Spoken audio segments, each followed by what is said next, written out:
네, 파리 홈 경기장 가가지고 챔피언스리그 경기 이제 직관하고 왔습니다. 이강인 선수가 선발로 파리 와가지고는 챔피언스리그 첫 선발이었죠. 하도 그 소리를 질러가지고 제가 이제 목이 약간 좀 칼칼합니다. 네, 여기는 이제 저희 파리 숙소인데 어떠신가요?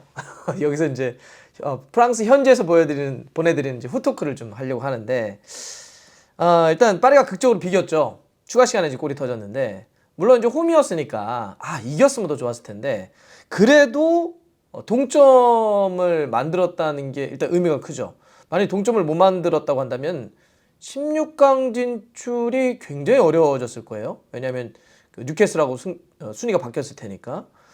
그래도 파리가 추가 시간에 음바페가 PK 성공시키면서 1대1로 이제 비겼고 그러면서 일단은 조 2위를 지키게 된 겁니다. 물론 이제 조별리그 마지막 상대가 독일 도르트문트 원정이에요. 지금 도르트문트가 1등이니까 부담감은 있지만 그래도 이제 2위니까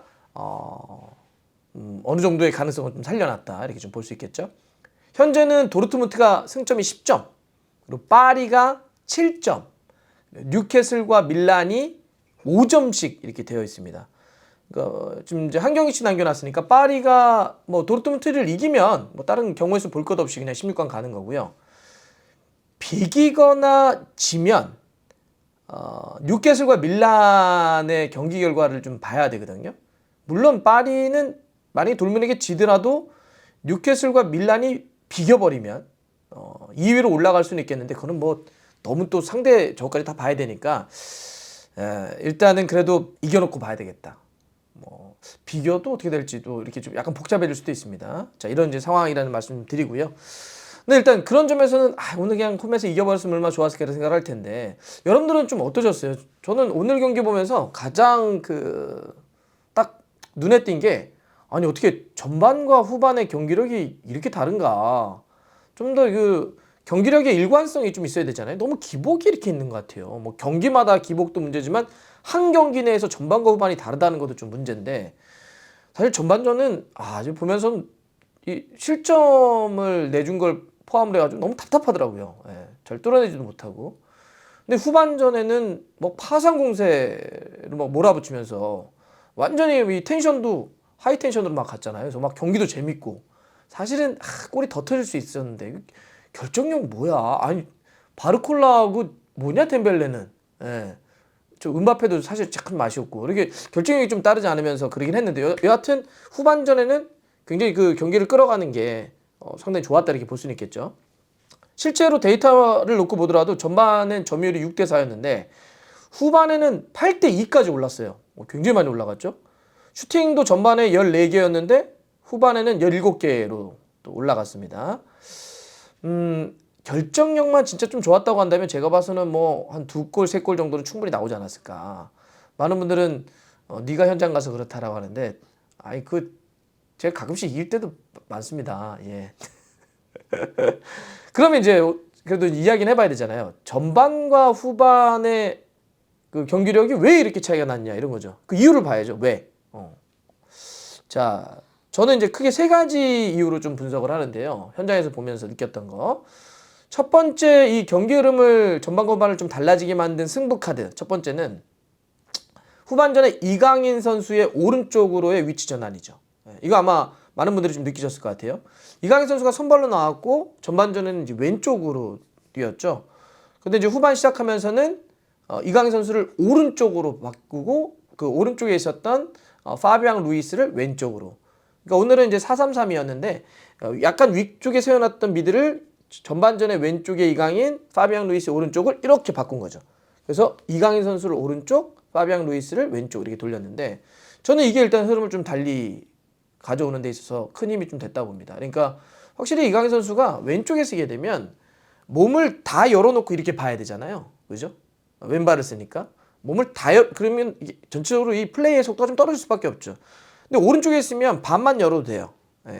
우리가 하프턴이라고 하는데 반만 열어놓으면 내가 이쪽에 터치라인을 등지고 이렇게 다 볼 수 있잖아요. 왼발을 쓰면서 이렇게 줄 수도 있으니까 몸을 반만 열어도 전체를 볼 수 있기 때문에 그런 플레이가 다 열어놓고 때리려고 할 때보다 반만 열어놓고 바로 때려야 되니까 경기 속도, 플레이 속도가 하나 더 올라갈 수가 있죠. 그러니까 확실히 오른쪽에 있을 때 전체적으로 이강인 선수의 움직임도 좋아지고 플레이의 템포도 올라갈 수 있다. 그러면 경기를 끌어가주는 플레이메이커 역할을 하니까 더 좋을 수 있죠. 그리고 무엇보다 또 이제 왼쪽에 세워놓게 되면 너무 크로스 원툴로 쓸 수밖에 없거든요. 그러니까 왼발 선수를 왼쪽에 갖다 놓게 되면 왼발로 정발로 그냥 올리는 거잖아요. 근데 오른쪽에 갖다 놓게 되면 돌파도 가능하고 아니면 그냥 접어서 바로 왼발로 슈팅을 때리거나 2대1 치거나 다양한 선택 옵션이 있기 때문에 이강인 선수가 확실히 오른쪽으로 전환했을 때 그러니까 차라리 전반부터 좀 오른쪽으로 했으면 좋았을 텐데.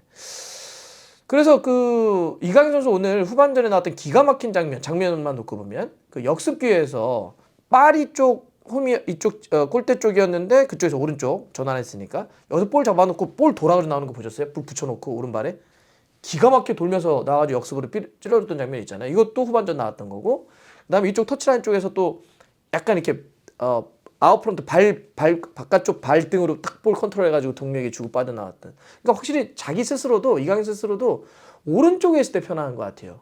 그 국가대표팀 와서도 경기 도중에 저 오른쪽으로 가서 뛰겠다 이렇게 얘기도 했다라고 했잖아요. 확실히 익숙한 포지션이다. 그게 이제 이 파리의 후반전 흐름을 좀 바꾸기 위한 첫 번째고, 두 번째는 그 62분에 우가르테와 무아니를 빼고 비티냐와 바르콜라를 투입한 게 또 경기 흐름을 더 끌어올리는 게 있었는데요. 사실 저는 우가르테 빼는 거 보면서 와, 오늘 진짜 승부처다 막 생각을 했죠. 그러니까 미들 구성 중에 그나마 수비적으로 뛸 수 있는 미드필더는 이제 우가르테였는데 우가르테를 빼더라고요. 예. 그러면서 파비앙 루이스를 수비형 미드필더, 우가르테가 나갔으니까. 그래서 그러면 전문적인 수비형 미드필더 없이, 물론 파비앙 루이스를 그 위치에 세우기도 했었죠. 근데 여하튼 전문적인 수비형 홀딩 미드필더 없이 경기를 한다. 물론 이제 뒤져 있으니까 동쪽골을 위해서 이승부처가 한 번 있었고, 또 무아니를 빼고 바르콜라를 동시에 넣은 거잖아요. 근데 바르콜라에게 왼쪽을 맡기면서 좀 더, 무아니 어쨌든 가운데잖아요. 근데 이제 바르콜라에게 이 터치라인 쪽으로 깊숙이 벌려서 공격을 할 때 돌파해서 크로스 이런 형태를 많이 좀 주문하더라고요. 그러다 보니까 공격이 전적으로 넓어지고 깊어졌던 거죠. 또 가운데는 무아니가 나왔기 때문에 왼쪽에 주로 있었던 음바페가 가운데로 완전 이동을 했죠. 그러다 보니까 속도감도 좋아지고 공격은 더 깊숙이, 또 이 바르콜라로 들어오면서 넓게.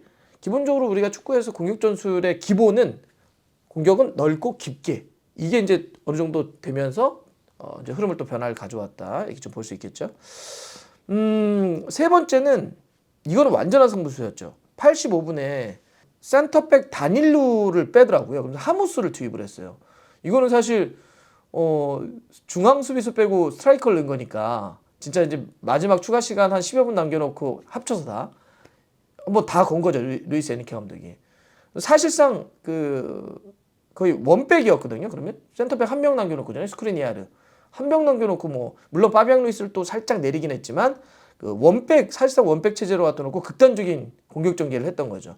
이런 세 가지가 뭐 이강인 선수의 오른쪽 전환, 그다음에 뭐 이 비티냐라든지 바르콜라의 투입해서 공격을 넓게 깊게 전개했던 것, 그다음에 센터백 숫자 줄이고 스트라이커 하무스까지 투입했던 것, 이러면서 마지막 막 총공세를 하면서 이런 결과들이 끝내 추가 시간에 페널티킥을 얻어준 거죠.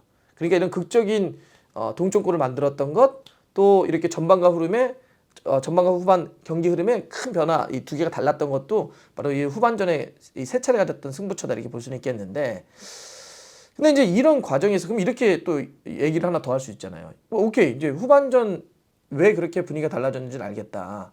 그럼 이강인 선수는 왜 뺀 거예요? 분명히 후반전의 흐름을 달리 가져왔던 것 중에 하나가 이강인 선수의 오른쪽이라고 했는데, 이강인 선수 그냥 끝까지 뛰게 했으면 안 됐나요?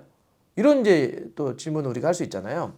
또 이런 질문에는 그런 것도 있을 거예요. 아니, 이강인 선수 오늘 뛰게 하려고 주말에 경기에 쉬었잖아요. 사실 그냥 엔트리는 있었지만 투입되진 않았거든요. 그러면 체력적으로도 뭐 힘들지 않을 것 같은데, 그럼 왜죠? 후반에 경기 흐름 좋았고, 그다음에 체력적으로도 어느 정도 안배가 되어 있었으면 90분을 뛰어도 될 것 같은데 왜 빠졌을까요? 어떤 분들은 이런 얘기 하시더라고요. 옐로 카드가 한 장 있어서 그 옐로 카드에 대한 리스크 때문에 그런 거 아닙니까? 근데 그거는 만약에 흐름상 밀리거나 뭔가 약간 터프하게 해서 그 진짜 그 경고 한 장이 퇴장으로 이어질 리스크가 올라간다면 뺄 수 있죠. 그런데 그 상황은 그런 상황이 아니었잖아요. 계속 공격을 전개하는 상황이었기 때문에 공격을 막 전개하다가 뭐 이 카드 때문에 뭐 잘못될 것 같다. 이거보다는 경기 흐름이 좋았기 때문에 그걸 갖고 밀어낼 수 있었죠. 계속 밀고 갈 수 있었는데 이 상황은 또 그거랑 맞지는 않거든요. 그럼 뭐죠? 카드 때문도 아니고 체력 안배도 아니라고 한다면 뭘까? 저희는 근데 그래서 저희가 봤던 게 현장에 있었잖아요. 현장에 보니까 이렇게 중계 카메라에 잡히지 않는 장면들을 이렇게 보고 또 아무래도 저희는 이강인 선수를 많이 볼 수밖에 없으니까 이게 봤는데 아까 오른발로 이렇게 턴을 하면서 이강인 턴이라고 하잖아요. 볼 오면 그대로 흐름 살려가지고 돌아가지고 하는 그 플레이를 갖고 나오다가 약간 좀 접촉이 한 번 있었어요. 그러더니 갑자기 이렇게 이강인 선수가 볼이 이제 절로 간 다음에 혼자 남아가지고 이 오른쪽 발을 무릎을 잡으면서 이렇게 계속 누르더라고요. 그래서 저희도 있는 사람들이 야 이강인 선수 다친 것 같다. 그런데 좀 이따 이렇게 막 하더니 또 일어나 이렇게 뭐 쓰러지진 않았는데 다시 이렇게 몸을 딱 세우더니 또 막 뛰어요. 그러더니 좀 이따 또 그러더라고요.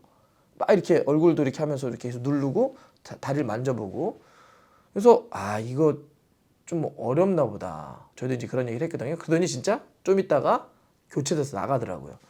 그리고 이제 경기 끝나고 저희가 좀 더 진짜 몸이 안 좋았구나. 이게 교체된 이유 중에 결정적인 게 바로 조금 그 다리에 확실히 오른쪽 다리에 무리가 갔던 게 맞았구나라고 했던 게 경기 끝난 다음에 이제 뭐 이 현장에 그 많이 또 서포터스나 이렇게 찾아왔기 때문에 파리 선수들이 모여가지고 막 인사했잖아요. 저쪽 서포터, 이쪽 골대 양쪽 골대 뒤에 있는 서포터들 인사하러 갔는데 이강인 선수가 이제 이렇게 나왔어요. 이렇게 딱 옷을 입고 나왔고 동료들하고 이제 인사도 하고 포옹도 하고. 근데 이제 이렇게 보니까 양말을 다 내리고 이렇게 있더라고요. 이렇게 슬리퍼 편한 거를 갈아 신고 이렇게 걷는데 약간 오른쪽 다리를 불편하게 걷더라고요. 이렇게 불편할 때 그 있잖아요. 이렇게 걷는 게 이렇게 약간 이렇게 뭐 심한 건 아닌데.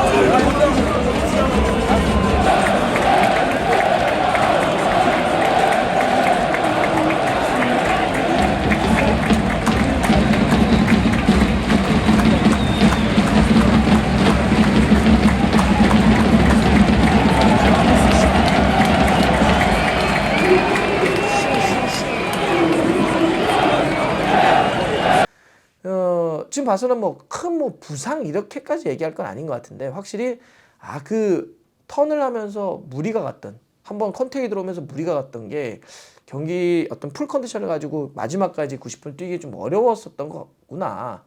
이런 걸 다시 한번 좀 봤습니다. 현장 직캠을 또 저희가 또 확인해 보니까 확실히 저희도 보면서도 약간 좀 불편하는데 경기 끝나고 났는데도 근데 다시 보니까 그렇더라고요. 그래서 일단 그 좀 몸이 좋지 않았던 것 같다. 물론 저희가 봐서는 뭐 큰 부상까지는 아닌 것 같아요.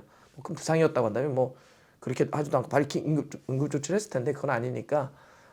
근데 좀 아쉽긴 하더라고요.